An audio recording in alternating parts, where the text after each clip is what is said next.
ان کے شر سے محفوظ کرو، ان کے شر سے مجھے بچاؤ۔ اور نور الدین زنگی ہڑبڑاتے ہوئے اڑ جاتے ہیں، وضو کرتے ہیں، نوافل دوبارہ ادا کرتے ہیں، استغفار پڑھتے ہیں، دوبارہ سو جاتے ہیں۔ پھر آپ جب سوتے ہیں تو آپ کو دوسری مرتبہ آقا علیہ الصلوۃ والسلام کی پھر زیارت ہوتی ہے، اور پھر یہی دو شکلیں دکھائی جاتی ہیں۔ آقا علیہ الصلوۃ والسلام پھر فرماتے ہیں کہ زنگی تو سو رہا ہے، یہ دو افراد دست درازی کر رہے ہیں، ان کے شر سے بچاؤ۔ ناظرین کرام، 3 مرتبہ آپ کو یہ خواب آتا ہے۔ مختلف مورخین ہیں، کچھ مورخین یہ بھی لکھتے ہیں کہ 3 راتیں مسلسل آپ کو یہ خواب آتا ہے، کچھ مورخین لکھتے ہیں کہ نہیں، ایک ہی رات میں 3 مرتبہ آپ آقا علیہ الصلوۃ والسلام کی زیارت ہوتی ہے۔ لہذا نور الدین زنگی اپنے وزیر جمال الدین کو طلب کرتے ہیں، ان کے سامنے یہ واقعہ رکھتے ہیں۔ جمال الدین ایک فہم و فراست والا وزیر ہوتا ہے، وہ سلطان کو یہ رائے دیتا ہے، یہ مشورہ دیتا ہے کہ سلطان بغیر بتائے کسی کو مدینہ طیبہ کی طرف جو ہے روانگی اختیار کی جائے، کیونکہ سلطان نور الدین کا جو شاہ تخت سلطنت ہوتا ہے وہ دمشق ہوتا ہے، اور دمشق سے مدینہ بہت دور ہوتا ہے۔ تو صبح ہوتی ہے، سلطان نور الدین زنگی تحائف لیتے ہیں اور خزانوں کو اونٹوں پر اور گھوڑوں پر لاتے ہیں اور مدینہ کی طرف روانہ ہوتے ہیں۔ مختصر سا یہ قافلہ ہے، دمشق والوں کو نہیں پتا، جو لوگ دیکھتے ہیں وہ دیکھ کر حیران ہوتے ہیں کہ راتوں رات سلطان نور الدین زنگی اٹھتے ہیں اور راتوں رات روانہ جو ہے مدینہ کی طرف کوچ کر جاتے ہیں، کسی کو نہیں معلوم۔ سلطان نور الدین زنگی جب مدینہ کے لیے روانہ ہوتے ہیں تو ناظرین کرام ایک چیز یاد رکھیے گا، دمشق سے لے کے مدینہ تک کا جو سفر ہے عموماً لوگ 20 سے 25 دن میں سفر کیا کرتے تھے، طے کرتے تھے، لیکن سلطان نور الدین زنگی اس تیزی برق رفتاری سے مدینہ کی طرف روانہ ہوتے ہیں کہ یہ سفر محض 16 دن میں 16 ڈیز کے اندر پائے تکمیل کر پہنچتا ہے۔ سلطان نور الدین زنگی مدینہ پہنچ جاتے ہیں، مدینہ والے حیران ہوتے ہیں کہ بغیر کسی اطلاع کے سلطان مدینہ پہنچ چکے ہیں۔ سلطان نور الدین زنگی فرماتے ہیں کہ مدینہ کے دروازوں کو بند کر دیا جائے اور آپ مسجد نبوی میں حاضر ہوتے ہیں، روضہ رسول پر حاضری دیتے ہیں، آقا علیہ الصلوۃ والسلام کی بارگاہ میں سلام عرض کرنے کے بعد مسجد نبوی کے اندر بڑا جماعت ہوتے ہیں، بیٹھتے ہیں، اور وہاں کے لوگوں کو کہا جاتا ہے کہ سلطان یہ ندا کر دے کہ سلطان جو ہے خدمت تشریف لے کر آئے ہیں اور تمام مدینہ والوں کو تحائف دینا چاہتے ہیں، تو لہٰذا تمام مدینہ والے انفرادی آئیں اور اپنا تحفہ سلطان کے ہاتھوں سے لے لیں۔ تحفہ کون نہیں لینا چاہے گا، لہٰذا اسی طرح ہوتا ہے، تمام مدینہ کے لوگ فرداً سلطان کے سامنے حاضر ہوتے ہیں۔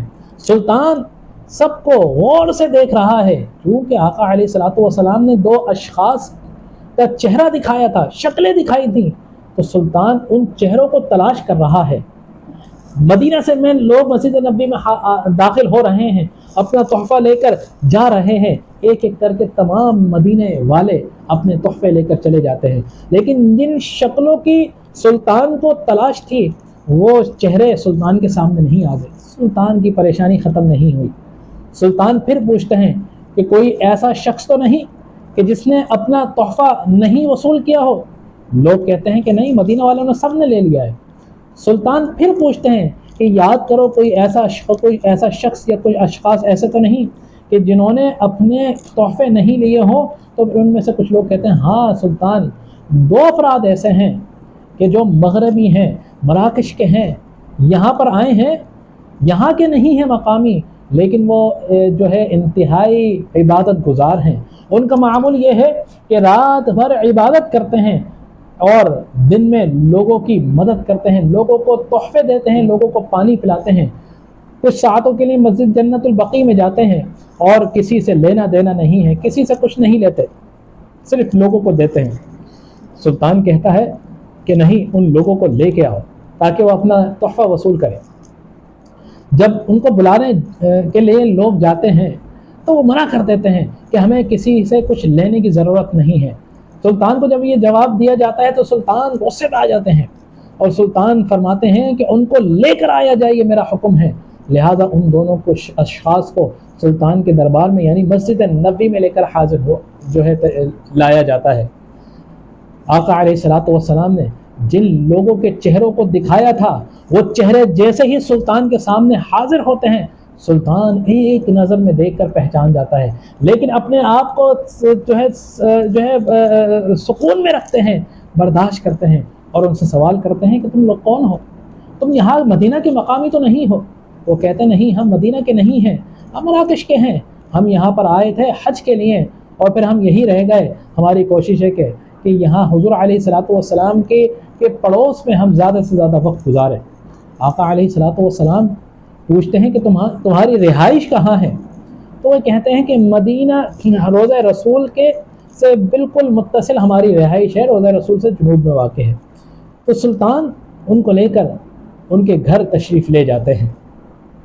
آپ جب گھر میں داخل ہوتے ہیں تو قرآن پاک کے، جائے نمازوں کے اور کتابوں کے کچھ نہیں ملتا۔ سلطان بڑا پریشان ہے کہ آقا علیہ الصلوۃ والسلام نے ان کے چہرے دکھائے تھے اور یہ کہا تھا کہ ان کے شر سے بچاؤ، تو کچھ نہ کچھ بات ضرور ہے۔ سلطان تلاش کر رہا ہے کہ کوئی چیز مجھے ملے جس کی وجہ سے مجھے یہ خواب دکھائے گئے ہیں، لہٰذا پورے گھر میں سلطان ٹہل رہے ہیں۔ لیکن ایک مقام پر آپ دیکھ رہے ہیں کہ ایک چٹائی پڑی ہے، آپ چٹائی پہ جیسے ہی پاؤں رکھتے ہیں تو اس چٹائی کے پاؤں رکھنے کے ساتھ کھوکھلا پن جو ہے نمایاں ہوتا ہے۔ آپ کو چٹائی کو ہٹانے کا حکم دیتے ہیں، چٹائی جیسے ہٹاتے ہیں تختہ سا رکھا ہوتا ہے، تختہ جیسے ہی ہٹاتے ہیں تو وہ راز جو آقا علیہ الصلوۃ والسلام نے اپنے خواب میں آنکھ نور الدین زنگی کو دکھایا تھا، بتایا تھا، وہ راز افشاں ہو جاتا ہے۔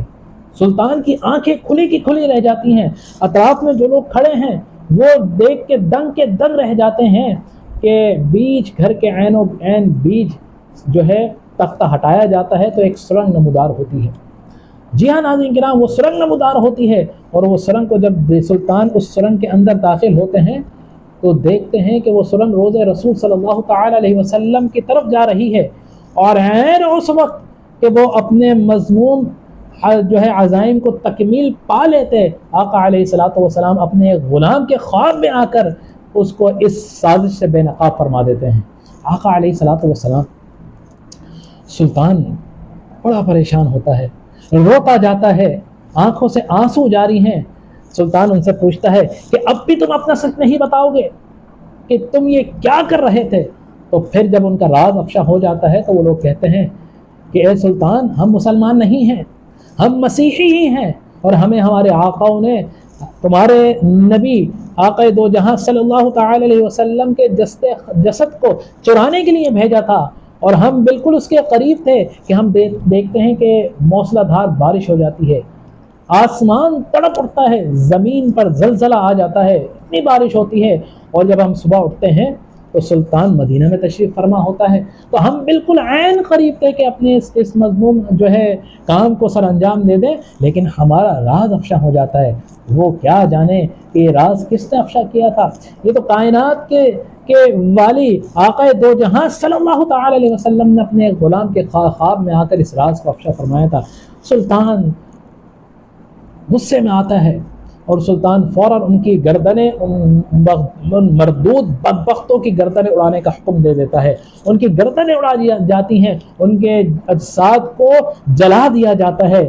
سلطان کا یہ عالم ہوتا ہے کہ سلطان مدینہ کی گلیوں میں غلامانہ وار گھومتا رہتا ہے، اور جب اپنے حالت میں آتے ہیں، اپنے ہوش میں آتے ہیں، تو آقا علیہ الصلوۃ والسلام اللہ کا شکر ادا کرتے ہیں کہ یا اللہ، میرے آقا نے پوری دنیا میں اس کام کے لیے مجھے چن لیا، یہ میری قسمت ہے، یہ میرے لیے سعادت کی بات ہے، اللہ کا شکر ادا کرتے ہیں۔ اور پھر لہٰذا یہ حکم دیا جاتا ہے کہ روضہ رسول کے گرد خندق کھودی جائے، اتنی گہرائی میں کھودی جائے کہ پانی نمودار ہو گیا۔ جب خندق کھودی گئی، اتنی چاروں طرف دیوار کھودی گئی کہ پانی نمودار ہو گیا، تو پھر سلطان نے حکم دیا کہ یہاں پر سیسا پگھلا کر اس کے چاروں طرف روضہ رسول کے اس کو بھر دیا جائے۔ تو لہٰذا سیسا پگھلا کے روضہ رسول صلی اللہ تعالی علیہ وسلم کے چاروں طرف ایک دیوار کھڑی کر دی جاتی ہے، اور پھر سلطان روضہ رسول کے سے کچھ فاصلے پر ایک چبوترا قائم فرما دیتے ہیں، اور یہ کہتے ہیں کہ یہاں پر 24 گھنٹے نگہبان رہیں جو صرف روضہ رسول صلی اللہ تعالی علیہ وسلم کی نگہبانی میں کے لیے یہاں پر موجود رہیں گے۔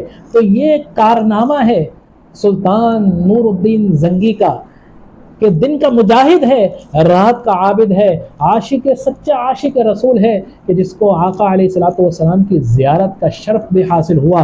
تو یہ نور الدین سلطان زنگی کے کارناموں میں سے ایک کارنامہ تھا کہ کس طرح روضہ رسول صلی اللہ تعالی علیہ وسلم کی حفاظت کے لیے اللہ تبارک و تعالی نے سلطان نور الدین زنگی کو چن لیا تھا۔ یہ واقعات جو آپ کے سامنے تاریخی واقعہ پیش کیا، یہ تھا مجاہد، یہ تھا ایک حاکم جو اسلامی ریاست کا حاکم تھا، مجاہد بھی تھا، عابد بھی تھا، سچا بھی تھا، اور اپنے لوگوں کو متحد کرنے والا بھی تھا۔ تو اللہ سے دعا ہے کہ اللہ تبارک و تعالی ہمیں پھر سے سلطان نور الدین زنگی جیسے، پھر سے سلطان صلاح الدین ایوبی جیسے، اور پھر سے عمر بن خطاب جیسے حکمران عطا فرما دے۔